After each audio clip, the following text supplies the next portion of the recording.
Friends, welcome back to my channel. ನಾನು ನಿಮ್ಗೆ ಇವತ್ತು ನುಗ್ಗೆ ಸೊಪ್ಪಿನ ಸಾಂಬಾರು ಮಾಡೋದು ಹೇಗೆ ಅಂತ ತೋರಿಸ್ಕೊಡ್ತಾ ಇದ್ದೀನಿ. ನೋಡಿ, ನಾನು 1 ಬೌಲು ನುಗ್ಗೆ ಸೊಪ್ಪನ್ನು ಕ್ಲೀನಾಗಿ ತೊಳೆದು ತೆಗೆದಿಟ್ಕೊಂಡಿದ್ದೀನಿ.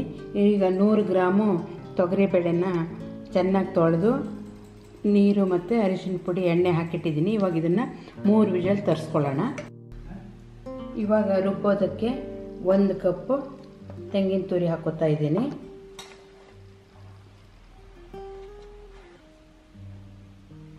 ಹಾಗೆಯೇ 1 ಸ್ಪೂನು ಜೀರಿಗೆ ಕೂಡ ಹಾಕೋತಾ ಇದ್ದೀನಿ. ಹಾಗೆ ಒಂದು ಅರ್ಧ ಈರುಳ್ಳಿನ ಕಟ್ ಮಾಡಿ ಇಟ್ಕೊಂಡಿದ್ದೀನಿ, ಅದನ್ನು ಕೂಡ ಹಾಕ್ತಾ ಇದ್ದೀನಿ. ಇವಾಗ ಬ್ಯಾಡಗೆ ಮೆಣಸು ಒಂದು 4 ಹಾಕ್ತಾ ಇದ್ದೀನಿ.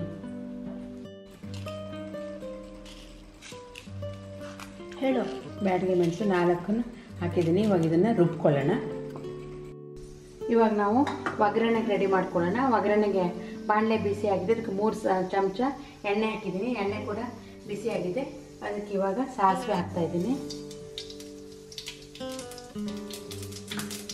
ಹಾಗೆ ಸ್ವಲ್ಪ ಜೀರಿಗೆ ಕೂಡ ಹಾಕ್ತಾ ಇದ್ದೀನಿ. ಹಾಗೆಯೇ 3 ಬೆಳ್ಳುಳ್ಳಿನ ಜಜ್ಜಿ ಇಟ್ಕೊಂಡಿದ್ದೆ, ಅದು ಕೂಡ ಹಾಕ್ತಾ ಇದ್ದೀನಿ.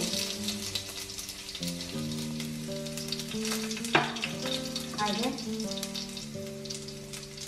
ಈರುಳ್ಳಿ, ಅರ್ಧ ಈರುಳ್ಳಿ ಹಾಕ್ತಾ ಇದ್ದೀನಿ.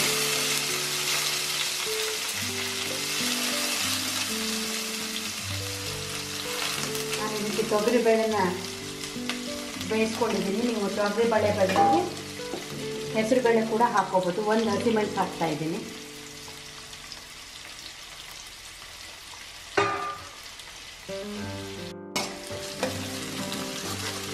ಈರುಳ್ಳಿ ಚೆನ್ನಾಗಿ ಟ್ರಾನ್ಸ್ಪರೆಂಟ್ ಆಗಲಿ.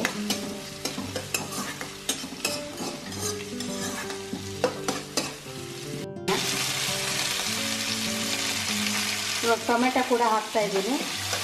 ಟೊಮೆಟೊನ ಸ್ವಲ್ಪ ಫ್ರೈ ಮಾಡ್ಕೊಳ್ಳೋಣ.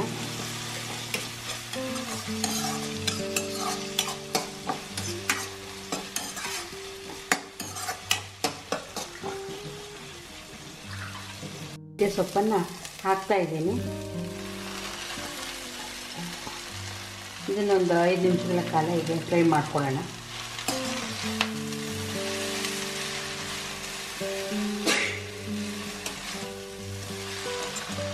ಫಸ್ಟು ತುಂಬ ಜಾಸ್ತಿ ಅನಿಸುತ್ತೆ, ಇವಾಗ ಫ್ರೈ ಆದಮೇಲೆ ಸೊಪ್ಪು ತುಂಬ ಕಡಿಮೆನೇ ಆಗಿರುತ್ತೆ.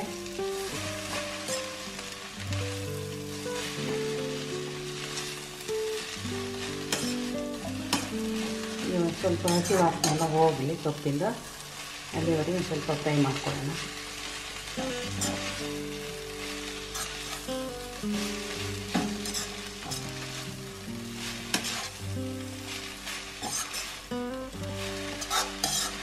ನೋಡಿ, ಇದು ಫ್ರೈ ಆಗ್ತಾ ಇದ್ದಕ್ಕೆ ಇದಕ್ಕೆ ನಾವು ರುಚಿಗೆ ತಕ್ಕಷ್ಟು ಉಪ್ಪು ಹಾಕೋಣ. ಮೊದಲೇ ಉಪ್ಪು ಹಾಕಿಲ್ಲ, ಇವಾಗ ಉಪ್ಪು ಹಾಕ್ತಾ ಇದ್ದೀನಿ.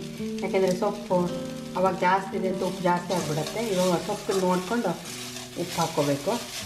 ಹಾಗೆಯೇ ಇವಾಗ ರುಬ್ಬಿದ ಮಿಶ್ರಣ ಕೂಡ ಹಾಕ್ತಾ ಇದ್ದೀನಿ.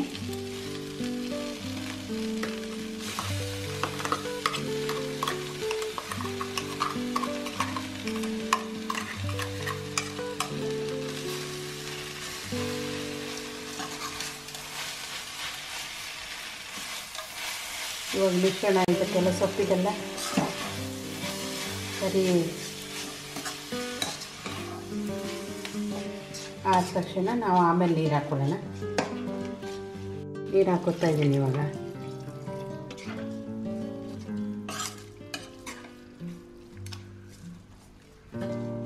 ಇದೊಂದು 5 ನಿಮಿಷಗಳ ಕಾಲ ಬೇಯಿಸ್ಕೊಳ್ಳೋಣ. ಆಮೇಲೆ ಅದಕ್ಕೆ ಬೇಳೆ ಬೇಯಿಸ್ಕೊಂಡಿರೋದು ಹಾಕ್ಕೊಂಡ್ರೆ ಆಯಿತು. ಇವಾಗ ಬೇಯಿಸ್ಕೊಂಡಿರುವಂತಹ ನೋಡಿ, ಇವಾಗ ಬೇಯಿಸ್ಕೊಂಡಿರುವಂತಹ ಬೇಳೆನ ಹಾಕ್ತಾ ಇದ್ದೀನಿ.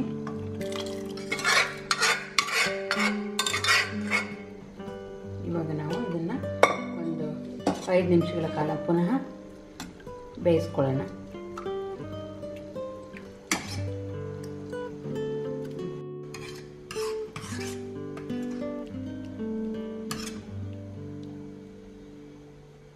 ನೋಡಿ, ನುಗ್ಗೆ ಸೊಪ್ಪಿನ ಸಾಂಬಾರು ರೆಡಿಯಾಗಿದೆ. ಈ ಥರ ಮಾಡ್ಕೊಂಡು ತಿಂದರೆ ನುಗ್ಗೆ ಸೊಪ್ಪು ಇಷ್ಟಪಡದೆ ಹೋದರೂ ಕೂಡ ಈ ಥರ ಸಾಂಬಾರನ್ನು ಚೆನ್ನಾಗಿ ಇಷ್ಟಪಡ್ತಾರೆ. ನೀವು ಮನೆಯಲ್ಲಿ ಮಾಡಿ ರುಚಿ ನೋಡಿ ನಿಮ್ಮ ಅಭಿಪ್ರಾಯವನ್ನು ನಮಗೆ ತಿಳಿಸಿ ಹಾಗೂ ನಮ್ಮ ಚಾನಲ್ ಸಬ್ಸ್ಕ್ರೈಬ್ ಮಾಡಿ ಮತ್ತು ಲೈಕ್ ಮಾಡಿ. Thank you for watching.